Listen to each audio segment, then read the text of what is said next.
ইরানের সঙ্গে ক্রমবর্ধমান উত্তেজনার মধ্যেই অত্যাধুনিক ১২টি মার্কিন F-22 যুদ্ধবিমান ইসরায়েলের একটি বিমান ঘাঁটিতে মোতায়েন করেছে যুক্তরাষ্ট্র।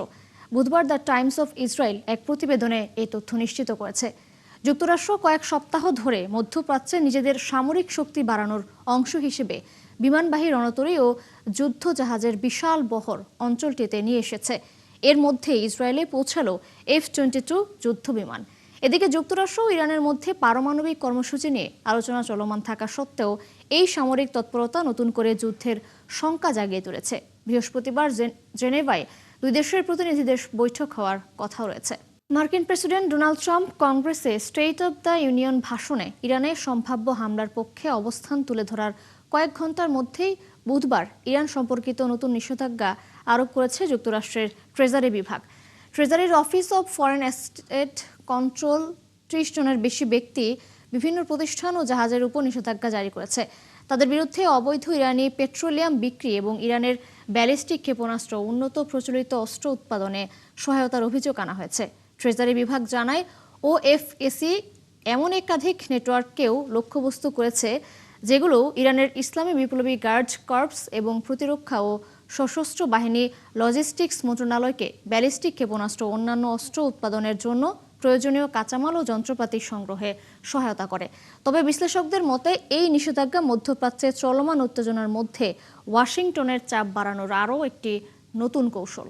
কয়েক দশকের বৈরিতার ধারাবাহিকতায় আবারও বড় ধরনের মার্কিন চাপে পড়েছে ইরান।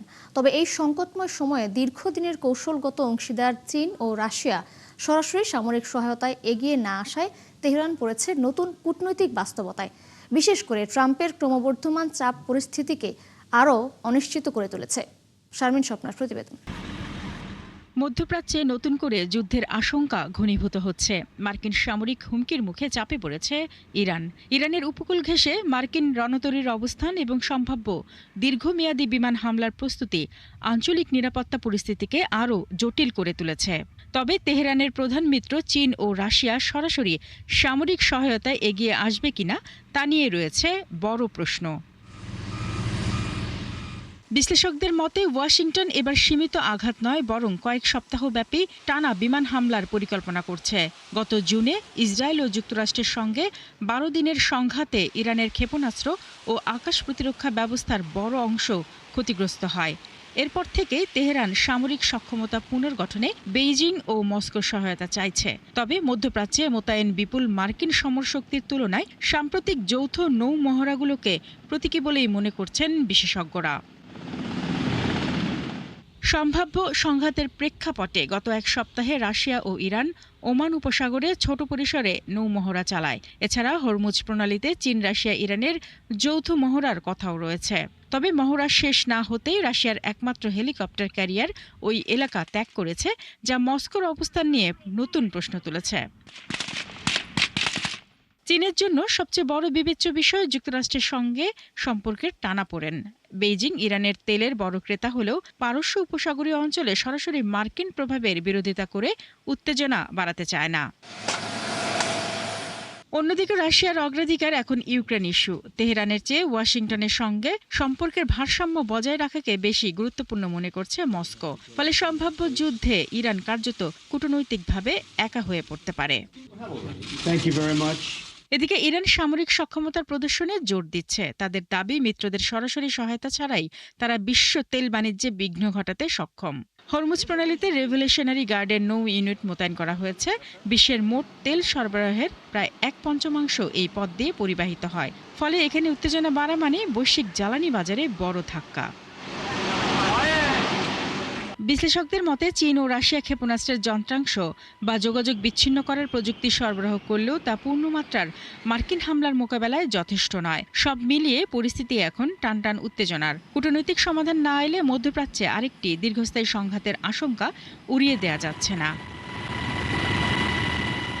শারমিন স্বপ্না, ৭১। ২ দিনের সরকারি সফরে ইসরায়েলে পৌঁছেছেন ভারতের প্রধানমন্ত্রী নরেন্দ্র মোদী।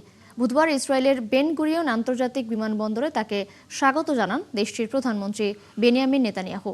মোদী এবং নেতানিয়াহু বিমানবন্দরে একটি রুদ্ধদ্বার বৈঠক করেছেন। এরপর সামাজিক মাধ্যম এক্সে দেয়া এক পোস্টে মোদী জানিয়েছেন, ইসরায়েলের সঙ্গে দ্বিপক্ষীয় সম্পর্ক এগিয়ে নিতে নেতানিয়াহুর সঙ্গে তার অসাধারণ বৈঠক হয়েছে। তিনি বলেন, ইসরায়েলের সঙ্গে দ্বিপক্ষীয় সম্পর্ক জোরদারে বিস্তারিত আলোচনা হয়েছে। এই আলোচনায় প্রযুক্তি, পানি ব্যবস্থাপনা, কৃষি, মেধাসহ অন্যান্য বিষয় প্রাধান্য পেয়েছে বলে উল্লেখ করেছেন মোদি। এরপর তারা ফিলিস্তিনের জেরুজালেমে যাবেন। সেখানে অবস্থিত ইসরায়েলি পার্লামেন্ট নেসেটে বুধবার সন্ধ্যায় তার বক্তব্য দেওয়ার কথা আছে। নেতানিয়াহু উল্লেখ করেন, এই সফরের মাধ্যমে দুই দেশের জোটকে আরও শক্তিশালী করার কাজ হবে। এছাড়াও সফরের সময় দুই দেশ নিরাপত্তা সহযোগিতা বিষয়ে একটি সমঝোতা স্মারক স্বাক্ষর করতে পারে।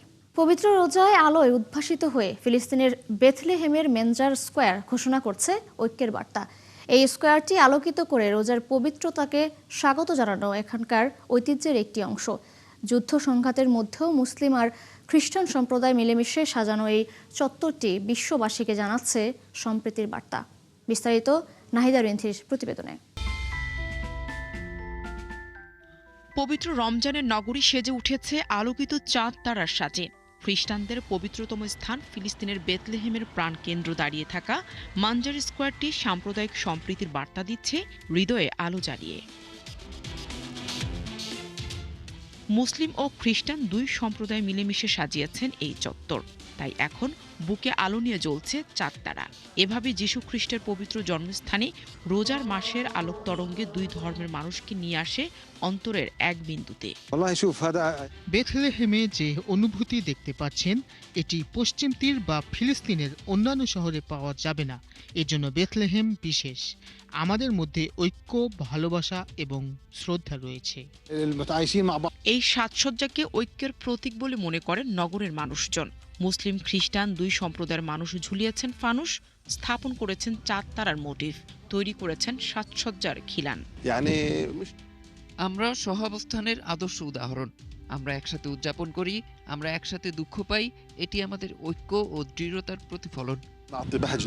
এদিকে স্থানীয় দোকানিরা জানিয়েছেন, আলোকসজ্জা এরই মধ্যে ছোট ছোট দর্শনার্থী টানতে শুরু করেছে, যা সামনের বসন্তে পর্যটকদের ভিড় বাড়ার আশা বড় হচ্ছে। ঐতিহাসিক এই শহরে খ্রিস্টান জনগোষ্ঠীর সংখ্যা দিনকে দিন কমে যাচ্ছে। 1947 সালে বেথলেহেমের 85% মানুষ ছিলেন খ্রিস্টান, কিন্তু সেটা 2007 সালে কমে দাঁড়ায় মাত্র 10%। এদিকে নগরে অর্থনৈতিক কর্মকাণ্ড কমে যাওয়ায় বেথলেহেম ছেড়ে চলে যাওয়া মানুষের সংখ্যাও বাড়ছে। পাশাপাশি চলাচলের বাধার কারণে নেমে যাচ্ছে নাগরিকদের স্বাভাবিক জীবন ছন্দ। নাহিদা রিন্থি, 71। ইয়েমেনে যাত্রীবাহী মিনিবাস ও ট্রাকের সংঘর্ষে নারী ও শিশুসহ 16 জন নিহত হয়েছে। অগ্নিদগ্ধ হয়েছেন আরও 11 জন। মঙ্গলবার আবিয়ান প্রদেশে এই দুর্ঘটনা ঘটে। দুর্ঘটনার পরেই মিনিবাসটিতে আগুন ধরে যায়। এছাড়া সংঘর্ষে বিধ্বস্ত ট্রাকটি জ্বালানিতে পূর্ণ থাকায় আগুন দ্রুত ছড়িয়ে পড়ে। পরে খবর পেয়ে ফায়ার সার্ভিস এসে আগুন নেভায়। এছাড়াও আহতদের উদ্ধার করে দ্রুত হাসপাতালে পাঠায়। আহতদের মধ্যে বেশ কয়েকজনের অবস্থা গুরুতর বলে জানা গেছে। এটি আবিয়ান প্রদেশের সবচেয়ে ভয়াবহ সড়ক দুর্ঘটনা বলে জানিয়েছে স্থানীয় প্রশাসন। সোমালিয়ায় সন্ত্রাস বিরোধী অভিযানে বিচ্ছিন্নতাবাদী সংগঠন আল শাবাবের অন্তত 23 সদস্য নিহত হয়েছে। দেশটির দক্ষিণ মধ্যাঞ্চলে সন্ত্রাস বিরোধী 4টি পৃথক অভিযানে হতাহতের এই ঘটনা ঘটে। মঙ্গলবার এক বিবৃতিতে দেশটির জাতীয় গোয়েন্দা ও নিরাপত্তা সংস্থা নিসা জানায়, আন্তর্জাতিক নিরাপত্তা অংশীদারদের সমন্বয়ে এসব অভিযান হিরসাবেল রাজ্যের হিরান ও মধ্য সাবেল অঞ্চলে পরিচালিত হয়। গোয়েন্দা তথ্যের ভিত্তিতে হামলার প্রস্তুতিকালে সন্ত্রাসীদের লক্ষ্যবস্তু করা হয়। গত 16 বছরেরও বেশি সময় ধরে আল শাবাব সংগঠন সোমালিয়া সরকারের বিরুদ্ধে সশস্ত্র বিদ্রোহ চালিয়ে আসছে। কিউবার উপকূলে যুক্তরাষ্ট্রের ফ্লোরিডা থেকে আসা একটি দ্রুতগামী নৌযানের সঙ্গে দেশটির সীমান্তরক্ষী বাহিনীর গোলাগুলিতে 4 জন নিহত ও 6 জন আহত হয়েছে। কিউবার স্বরাষ্ট্র মন্ত্রণালয় জানিয়েছে, স্থানীয় সময় বুধবার সকালে উত্তর মধ্যাঞ্চলের ভিলা ক্লারা প্রদেশের উপকূলবর্তী দ্বীপের কাছে নৌযানটি থামায় কিউবার সীমান্তরক্ষী বাহিনী। এ সময় তাদের পরিচয় জানতে চাইলে নৌযান থেকে গুলি চালানো হয়। পরে কিউবার সীমান্তরক্ষী বাহিনীও গুলি চালালে হতাহতের এই ঘটনা ঘটে। কিউবার সরকার এক বিবৃতিতে জানায়, নৌযানটিতে যুক্তরাষ্ট্রের ফ্লোরিডা অঙ্গরাজ্যের লাইসেন্স প্লেট ছিল। এদিকে এই ঘটনায় যুক্তরাষ্ট্রের রাজনৈতিক দল রিপাবলিকানের পক্ষ থেকে প্রতিক্রিয়া দেখা গেছে। এছাড়াও ফ্লোরিডার অ্যাটর্নি জেনারেল এই ঘটনার তদন্ত শুরু করার নির্দেশ দিয়েছেন। মিয়ানমারের রাখাইন রাজ্যের পন্নাগিউন টাউনশিপে বিমান হামলা চালিয়েছে দেশটির জান্তা বাহিনী। এতে অন্তত ২৬ জন বেসামরিক নাগরিক নিহত এবং আরও ১৯ জন আহত হয়েছেন। স্থানীয় সংবাদ মাধ্যম নারিনজারা জানিয়েছে, মঙ্গলবার দুপুরে সামরিক জান্তা রাজ্যের পন্নাগিউন টাউনশিপে অবস্থিত ইউএঙ্গু গ্রামের বাজারে বিমান হামলা চালায়। হামলায় ব্যাপক হতাহতের ঘটনা ঘটে। হামলায় কয়েকটি বাড়ি ও দোকানপাট পুড়ে গেছে। জান্তা বাহিনী নিয়মিত রাখাইনের স্কুল, হাসপাতাল, বাজার ও ধর্মীয় স্থাপনা এমনকি মাঠেও বোমা হামলা চালাচ্ছে। এতে প্রতিদিন সাধারণ মানুষ প্রাণ হারাচ্ছেন। তাইওয়ানের কাছাকাছি ইয়োনাগুনি দ্বীপে ক্ষেপণাস্ত্র মোতায়েনের ঘোষণা দিয়েছে জাপান। আগামী ৫ বছরের মধ্যে এই ক্ষেপণাস্ত্র মোতায়েন করা হবে বলে জানিয়েছেন প্রতিরক্ষা মন্ত্রী শিনজিরো কুইজুমি।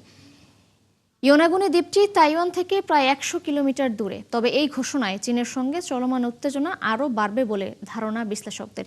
এদিকে জাপানের প্রতিরক্ষা মন্ত্রী বলেছেন, বিমান ও ব্যালিস্টিক ক্ষেপণাস্ত্র ভূপাতিত করতে সক্ষম ক্ষেপণাস্ত্রগুলো ২০৩১ সালের মার্চের মধ্যে দেশটির পশ্চিমতম দ্বীপ ইয়োনাগুনিতে মোতায়েন করা হবে। তাইওয়ান নিরাপত্তা নিয়ে সম্প্রতি জাপানের নতুন প্রধানমন্ত্রী সানায়ে তাকাইচির একটি মন্তব্য ঘিরে টোকিও ও বেইজিংয়ের মধ্যে নতুন করে কূটনৈতিক অচলাবস্থা তৈরি হয়েছে।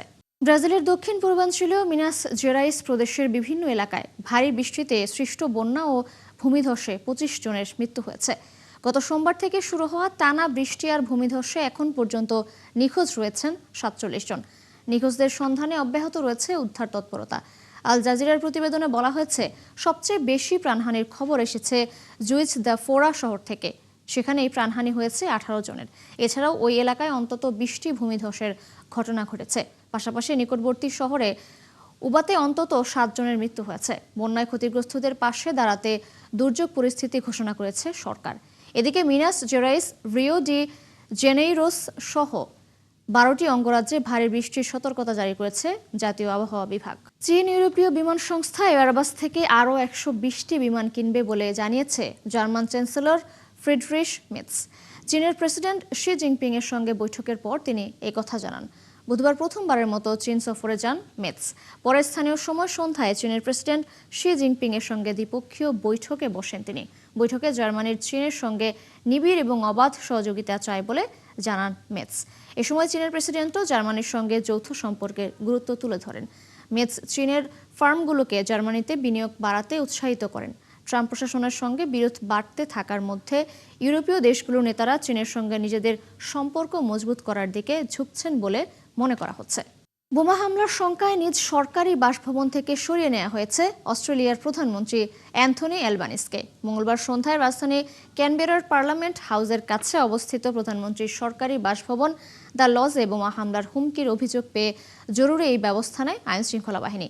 অস্ট্রেলীয় ফেডারেল পুলিশ জানায়, সন্ধ্যা প্রায় ৬টার দিকে একটি সম্ভাব্য নিরাপত্তা হুমকির খবর পেয়ে তারা দ্রুত ঘটনাস্থলে পৌঁছায়। সতর্কতামূলক ব্যবস্থা হিসেবে প্রধানমন্ত্রীকে নিরাপদ স্থানে সরিয়ে নেওয়া হয়। প্রায় ৩ ঘন্টা ধরে তল্লাশি চালানোর পর রাত ৯টার দিকে তাকে আবার বাসভবনে ফিরতে দেওয়া হয়। পুলিশের এক বিবৃতিতে বলা হয়েছে, সুরক্ষিত ওই স্থাপনায় বিস্তারিত অনুসন্ধান চালানো হলেও কোনো সন্দেহজনক বস্তু পাওয়া যায়নি। বর্তমানে জনসাধারণের জন্য কোনো ঝুঁকি নেই বলেও নিশ্চিত করেছেন তারা। জাপানের ইজু উপদ্বীপের ছোট্ট উপকূলীয় শহর কাওয়াজু যেন এক টুকরো গোলাপি স্বপ্নরাজ্য। নদীর দুপাশে সারি সারি চেরি ফুল মাথার উপর তৈরি করেছে প্রায় ৪ কিলোমিটার দীর্ঘ এক অপূর্ব ফুলের টানেল। আগাম বসন্তের এই বিস্ময় দেখতে প্রতি বছরই লাখো মানুষের ঢল নামে এখানে। দর্শক আরও জানাচ্ছেন চৈতি সারবার।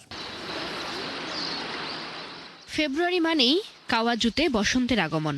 এখানে ফুটে ওঠা বিশেষ প্রজাতির কাওয়াজু জাকুরা চেরি ফুল জাপানের অন্য অঞ্চলের তুলনায় প্রায় ১ মাস আগে ফোটে। উজ্জ্বল গোলাপি রঙের বড় পাপড়ি আর দীর্ঘ সময় ধরে টিকে থাকার বৈশিষ্ট্য এই ফুলকে করেছে আলাদা। কাওয়াজু নদীর ২ তীরে প্রায় ৮৫০টি চেরি গাছ। পুরো ৪ কিলোমিটার জুড়ে তৈরি হয়েছে মনোমুগ্ধকর এক গোলাপি ছাউনি। বাতাসে ফুলের মৃদু সুবাস আর ঝরে পড়া পাপড়িতে যেন বসন্তের রঙিন কার্পেট। এতগুলো চেরি গাছ একসাথে নদীর পাশে দেখতে সত্যিই অসাধারণ। গাছগুলোর ঘনত্ব বিস্ময়কর আর চারপাশ এত পরিষ্কার। 1955 সালে একজন স্থানীয় বাসিন্দা একটি চারাগাছ আবিষ্কার করে নিজের বাগানে রোপণ করেছিলেন। পরে সেটি স্বীকৃতি পায় নতুন প্রজাতি হিসেবে। 1974 সালে আনুষ্ঠানিকভাবে যার নাম দেয়া হয় কাওয়াজু জাকুরা। আজ সেই এক চারাগাছই বদলে দিয়েছে পুরো শহরের চিত্র। প্রতি বছর ফেব্রুয়ারি থেকে মার্চের শুরু পর্যন্ত চলা উৎসবে ভিড় করেন প্রায় 20 লাখ দর্শনার্থী। শীতের আবেশ কাটিয়ে উষ্ণ রোদে ফুটে ওঠা এই ফুল কেবল ঋতু পরিবর্তনের বার্তাই দেয় না, এনে দেয় নতুন শুরুর আশাও। কাওয়াজু শুধু একটি শহর নয়, বসন্তকে ছুঁয়ে দেখার এক জীবন্ত অভিজ্ঞতা। চৈতি সরবার, ৭১। এই ছিল এখনকার আয়োজনে। বিশ্বের আরও নতুন কিছু খবর ও বিশ্লেষণ নিয়ে দুপুর 1:30টায় আবারও হাজির হবে বিশ্বযোগ। চোখ রাখুন ৭১-এর ফেসবুক পেজে এবং সাবস্ক্রাইব করুন ৭১-এর ইউটিউব চ্যানেল। থাকুন ৭১-এর সাথেই।